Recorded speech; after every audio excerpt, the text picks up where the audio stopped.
Hey, it's about that time. Yes, thank you for joining our Let's Just Talk About It podcast. We are here to do just that, talk about it. This is the premier place to have a listening ear to some amazing topics and discussions, phenomenal guests that will push you to consider the power of change. Yup. What's change got to do with it? A whole lot, my people. Nothing is off the table. Y'all ready? Be sure to follow me on Facebook, Let's Just Talk About It, Instagram at Dr. K. Mischele Watson, and on Twitter, Dr. K. Mischele Watson. I absolutely know you're going to enjoy our time. So let's get straight into it.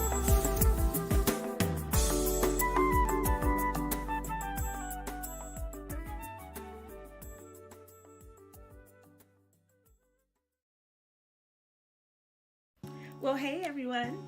I am, of course, Dr. K. Mischele Watson, and welcome to this edition of Let's Just Talk About It. I am always so elated to have you with me and joining in our conversation because we have so much to talk about. First, let me, of course, thank my amazing production team, Kratos Media, that helps to make our podcast very simple and straightforward and have conversations that help you to be changed beyond the challenge. And I know our world is full of life's challenges. You know, life be lifing, and you know the struggle is real. I get it. I have been there, done that. And I realize how important it is for us to continue to have great conversations around the power of change. And so in this episode of Let's Just Talk About It, we are continuing our discussion on the power of choice, and more particularly a woman's choice, right?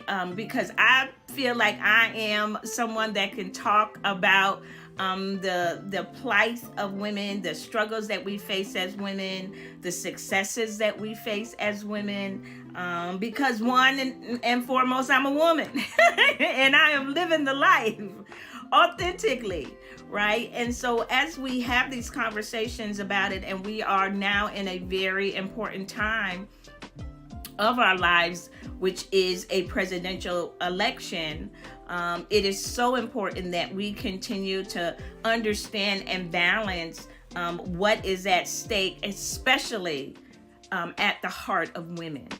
And so I really wanted to have these conversations with you because as I was scrolling through TikTok, I came across something that really reminded me of something that, you know, just didn't make me feel good in my heart, in my spirit, you know.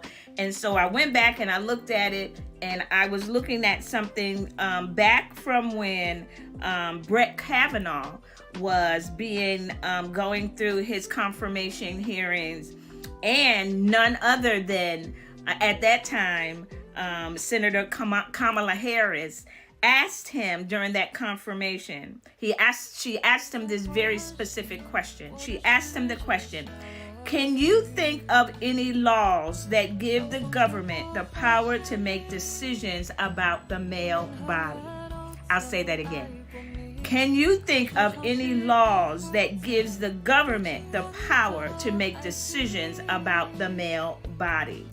Now, that is the topic of our conversation today around choice. There are no laws, nothing in existence today that ever dictates what a man can do with his body.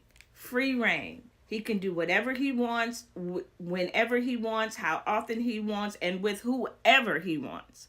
But here we are in a presidential election when we are having to decide on things around reproductive rights, being IVF, right? In vitro fertilization, abortion, right? Contraceptives, all that impact women. And we recently had, where the Supreme Court overturned Roe versus Wade, and put phenomenal, crazy, restrictive bans on abortion across the U.S. Now, I am not here to judge anyone on their decisions. As a matter of fact, I believe that every woman has the right to make her own choice. Her own choice. And whatever that choice is, it should be hers to live with. But not for the federal government, not for men particularly, to decide what is best for a woman.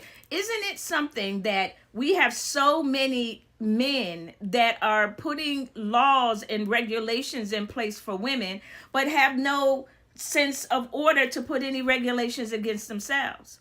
And here's the scary part.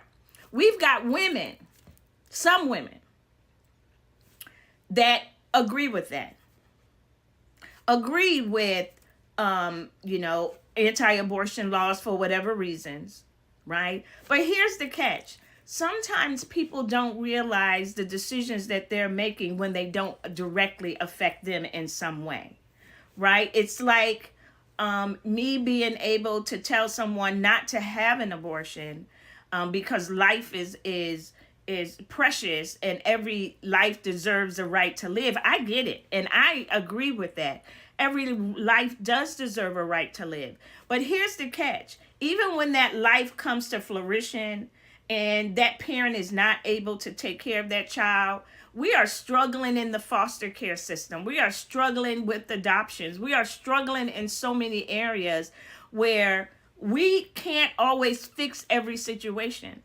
And when someone has an opinion about what a woman needs to do and don't offer any support, encouragement, or financial means for how to manage that situation, it becomes very challenging, right? And so, I know that there are other women on the other side that believe, some of the rhetoric that is coming out of former President Trump's camp, about the family, right? And wanting to protect the family.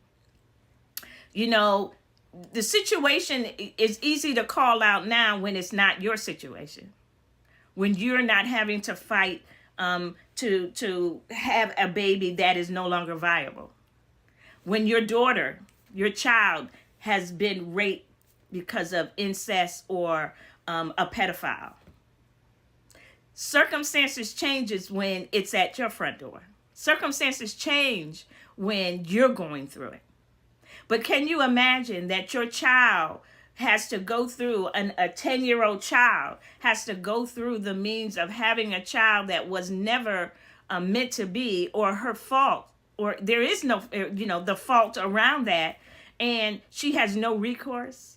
Can you imagine having to go through having a child by someone that has physically raped you and harmed you, assaulted your body, and having to go 9 months carrying that child and then live with having to the trauma that comes with that? Can anyone realistically understand what that feels like and can simply imagine the mental anguish that someone has to go through because someone else made a decision that didn't impact them? They are so far removed that they have no idea how that is impacting that person. So I really want to come to this conversation about protecting the rights of women and protecting the rights of women to decide what works for them. And you should be, as a woman, and I hope many of you get to hear this, many of you have got to stand on the side of what is right. Stand on the side of what is right that will protect you first and foremost.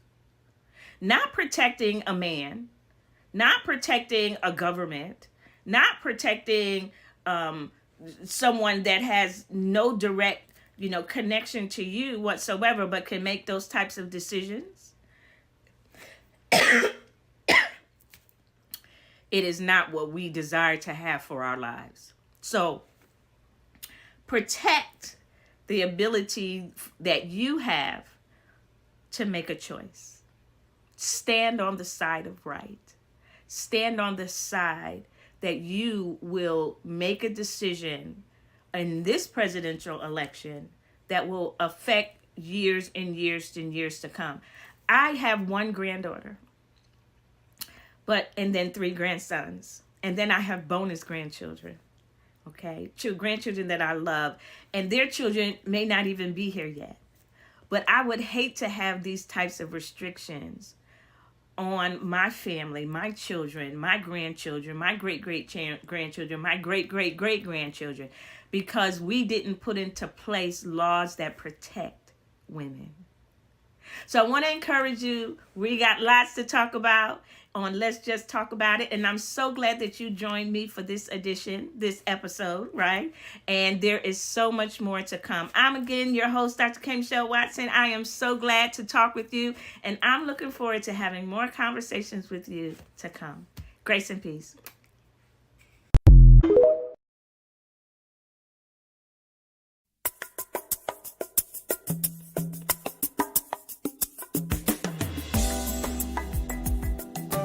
Well, everyone, that's all we got time for right now, but we'll keep the conversations moving and topics flowing.